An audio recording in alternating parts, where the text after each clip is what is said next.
शक्य होणारी गोष्ट आहे ही. पण याच्यामध्ये जर समजा मुळापासून जर समजा तुम्ही बसलात आणि त्याच्यावरती जर समजा खर्च झाला आणि लोकांना कळलं की याच्यातनं उद्या समजा अशा प्रकारे बघा पाऊस पडणं हा काय तुमच्या माझ्या हातात नाहीये, पण उद्या अशा प्रकारचा पाऊस पडल्यानंतर ज्याला गेट्स ओपन होतात ती गेट्स ओपन झाल्यानंतर लोकांना याचा त्रास होणार नाही. या प्रकारचं कोणतं प्लॅनिंग आपल्याला करता येईल? आज जर समजा मुख्यमंत्री उपमुख्यमंत्री दोन आहेत, एक तर पुण्याचेच आहेत, बरोबर ना? म्हणजे ते नसताना पण धरण वाहलंय, एवढं पाणी पडलं. आता मला असं वाटतं की त्यांनी ह्याच्यामध्ये लक्ष घालायला नको का? हे काही जगात पहिलं एकमेव शहर नाहीये की ज्याच्यामधून नदी जाते. जगात अशी सगळेच शहर आहेत की ज्याच्यामधून नदी जाते. मग ते काय करतात आणि मग आपल्याकडे का नाही होत गोष्टी? इलेक्ट्रिकच्या पोलला दिवे लावायचे हे उद्योग करण्यापेक्षा मला असं वाटतं या विषयांवरती लक्ष घातलं पाहिजे. दुसरा विषय जो एमपीसीचे पण विद्यार्थी आहेत, यूपीसीचे पण विद्यार्थी आहेत, त्यांना लागू होतो तो म्हणजे मोठी दिव्यांगत्वाची प्रमाणपत्र घेऊन सरकारी नोकरीमध्ये शिरणाऱ्यांचं प्रमाण. म्हणजे आजच मुंबईला असे 9 उमेदवार किंवा अधिकारी म्हणून जे महाराष्ट्राच्या प्रशासनात दाखल झालेत अशांचं होत आहे. पूजा खेडकरांचं प्रकरण तर आपण पाहतो आणि खास करून यूपीएससीची जी विश्वासार्हता आहे तर ती कुठेतरी यामुळं. मी तुम्हाला एक गोष्ट सांगू का, हे यूपीएससी आणि या सगळ्या गोष्टींवरती लक्ष देण्यात अर्थ नाही. मुळात सरसकट सगळ्यांना जोपर्यंत शासनाची न्यायाची किंवा म्हणजे कायद्याची भीती वाटत नाही ना तोपर्यंत हे अशाच गोष्टी होत राहणार. ही भीती तुम्हाला खालपासून वरपर्यंत सर्वांना वाटली पाहिजे की ह्याच्यातनं सुटका नाही. बरोबर की नाही? आता साधारणपणे इथे त्या पोर्शेचा ऍक्सिडेंट झाला काय, त्या गाडीचा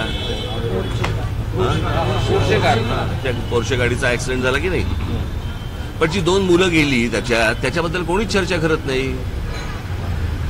त्यांच्या आई वडिलांचं काय झालं, त्यांनी पुढे काय करायचं वगैरे ह्याच्याबद्दल चर्चाच नाहीये. तो श्रीमंत कोणतरी पोर्शे घेऊन गेला म्हणून बातम्या त्याच्याच येतात.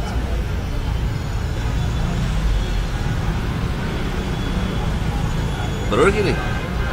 आपल्याला मला असं वाटतं सगळ्यांनी एकत्र बसलं पाहिजे, राजकीय पक्षांनी आणि पत्रकारांनी.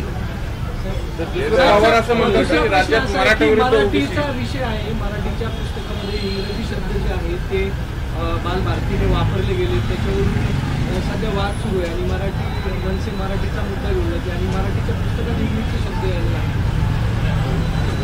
मला बघू देत नंतर सांगितलं. सर दुसरं असं पवारांनी म्हटलं की महाराष्ट्राचं मणिपूर होऊ शकतं, विशेष करून मराठवाड्यात जो जातीयवाद वाढलाय मराठा वर्सेस ओबीसी, तर त्यांचं हे भाष्य आणि तुम्ही यापूर्वी पवारांवर जे तुम्ही भाष्य केलेलं आहे एकूण पवारांच्या राजकारणावर तुम्ही कसं बघताय? मी हे पहिलं एक तर स्टेटमेंट काही वाचलेलं नाही. मी कधी केलं तरी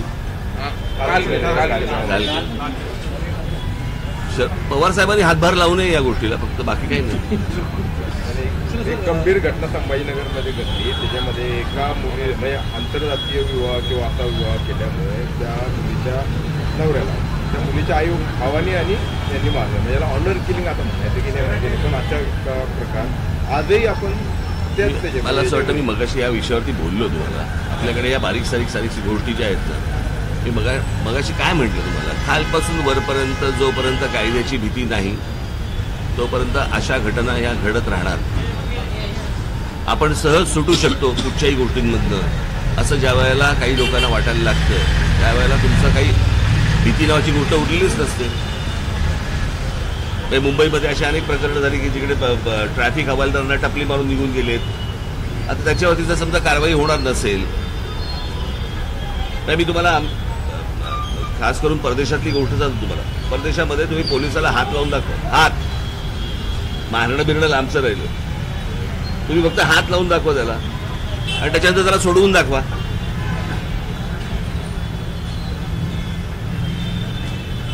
म्हणजे अशा अनेक घटना जर पोलिसांच्या बाबतीत घडू शकतात. पोलिसांवरती हात उगारण्यापर्यंत जर समजा लोकांची बदल जाऊ शकते आणि आपल्याला काही कोण करू शकत नाही असं जर वाटत असेल तर कोणता कायदा आणि सुव्यवस्था घेऊन बसलोय आपण?